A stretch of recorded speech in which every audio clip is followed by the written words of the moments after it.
कहा जाता है कि लंका के डूबने का कारण विभीषण था और ऐसा ही कुछ हो रहा है देश दुनिया के साथ। इनके डूबने का कारण होगा आज का बढ़ता प्रदूषण, जिसमें सांस लेना भी दिन ब दिन मुश्किल होता जा रहा है। ग्लोबल वार्मिंग का एक कारण बढ़ता प्रदूषण भी है। प्रदूषण कई तरह का होता है, वायु प्रदूषण, ध्वनि प्रदूषण, जल प्रदूषण, भूमि प्रदूषण। इन सभी प्रदूषणों के कारण वायुमंडल में कई तरह की गैसें बनती जा रही हैं।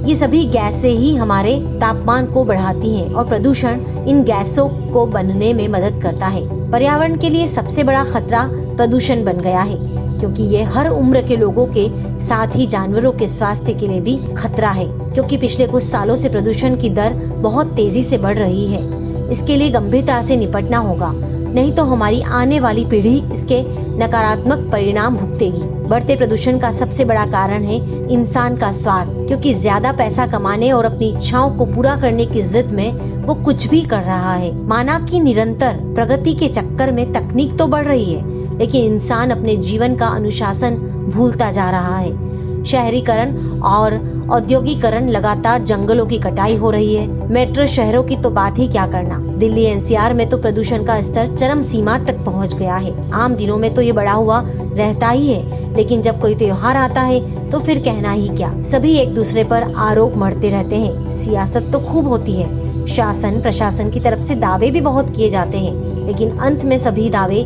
तैयारियां खोखले नजर आते हैं। देश की राजधानी में तो सर्दी में भी अर्बन हीट आइलैंड का असर देखने को मिल रहा है। अगर आप दिल्ली एनसीआर में रहते हैं तो जरा बच कर रहिएगा, क्योंकि यहाँ तो सांस लेना ही मुश्किल हो जाता है।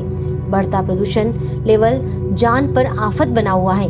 दिल्ली एनसीआर की हवा इतनी जहरीली हो गई है कि एक एक सांस जिंदगी के दिन कम कर रही है। हरियाणा, पंजाब और दिल्ली में प्रदूषण का एक कारण पराली जलाना भी हो जाता है। सर्दियों के मौसम में तो हाल सबसे बुरा होता है। दिल्ली के आनंद विहार के AQI का लेवल रिकॉर्ड तोड़कर 688 के पार पहुंच गया है। फरीदाबाद में AQI का लेवल 509 हो चुका है। कई ऐसे इलाके हैं जहां 300 से ऊपर है AQI का लेवल, जो खतरनाक श्रेणी में आता है। आंखों में जलन, सांस लेने में तकलीफ, गले में खराश, चर्म रोग, चिड़चिड़ापन, आलस, सिर दर्द, थकान, स्ट्रेस, ऐसे कई लक्षण आपको अपने शरीर में दिखाई देंगे प्रदूषण के कारण। टीबी, अस्थमा जैसी बीमारियों के मरीज को भी ज्यादा तकलीफ होती है। आइए कुछ उपाय जानते हैं कि ऐसे स्मोक प्रदूषण वाले मौसम में खुद को और हमारे बच्चों बुजुर्गों को कैसे सुरक्षित रखा जाए। पहला, कोशिश करें कि घर से जितना हो सके कम निकले। हाँ, ये संभव तो नहीं हो सकता है, क्योंकि घर से बाहर जाना तो जरूरी ही है। ऐसे में मुंह पर मास्क पहनकर या कोई कपड़ा लपेट कर निकले। छोटे बच्चों और बुजुर्गों को तो घर में ही रखें। उनका निकलना जरूरी हो तो बिना मास्क बिल्कुल बाहर ना जाएं। खाने में हेल्दी फूड लें। कोशिश करें अपनी डाइट में ज्यादा से ज्यादा लिक्विड शामिल करें। सरसों का तेल और गाय का घी खाने में जरूर इस्तेमाल करें। सरसों के तेल की 2 बूंदें नाक में डालें और नाभि में जरूर लगाएं। तुलसी के पत्तों को लौंग के साथ उबालकर उसका पानी शहद में मिलाकर बच्चों को दें। इससे शरीर में गए प्रदूषण बाहर आ जाएंगे। विटामिन C वाले फलों का सेवन करें। योग कीजिए, आसन कीजिए, लेकिन कैसे करना है उसके लिए डॉक्टर की सलाह जरूर लें। घरों में और आसपास जितना हो सके पेड़ पौधे उगाएं। घर के अंदर एरिका पाम डिहाइड CO2 CO को सोखकर हवा को साफ कर देता है।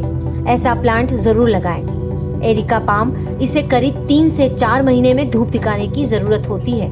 हाँ, आप इसकी पत्तियों की सफाई जरूर करें। दूसरा पौधा है जिसे आप घर के अंदर रख सकते हैं, वो है स्नेक प्लांट, जिसे बेडरूम प्लांट और mother in law tongue plant के नाम से भी जाना जाता है। 3 फीट तक के 6 प्लांट घर के अंदर रखें। ये प्लांट रात में भी कार्बन डाइऑक्साइड को ऑक्सीजन में बदलता है। और तीसरा पौधा मनी प्लांट, ऐसा प्लांट है जो हवा से केमिकल टॉक्सिन्स साफ कर कर फ्रेश एयर छोड़ता है। इसे ज्यादा देखभाल की जरूरत नहीं होती है और ये पौधा पानी में भी बड़ा हो जाता है। इसके साथ ही तुलसी का पौधा तो सबसे उत्तम माना ही गया है, जो खाने में भी यूज किया जाता है। तो प्रदूषण से खुद को, हमारे अपनों को बचाना है तो जागरूक होना पड़ेगा। आने वाली पीढ़ी को बचाने के लिए जरूरी है कि हम लोग ज्यादा से ज्यादा पेड़ पौधे उगाएं, गाड़ियों का यूज कम करें।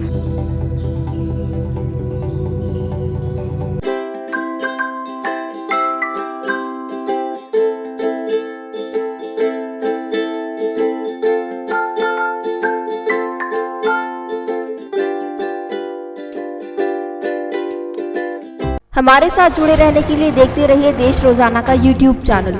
सब्सक्राइब कीजिए, साथ ही देश रोजाना की खबरें सबसे पहले देखने के लिए प्रेस कीजिए बेल आइकन।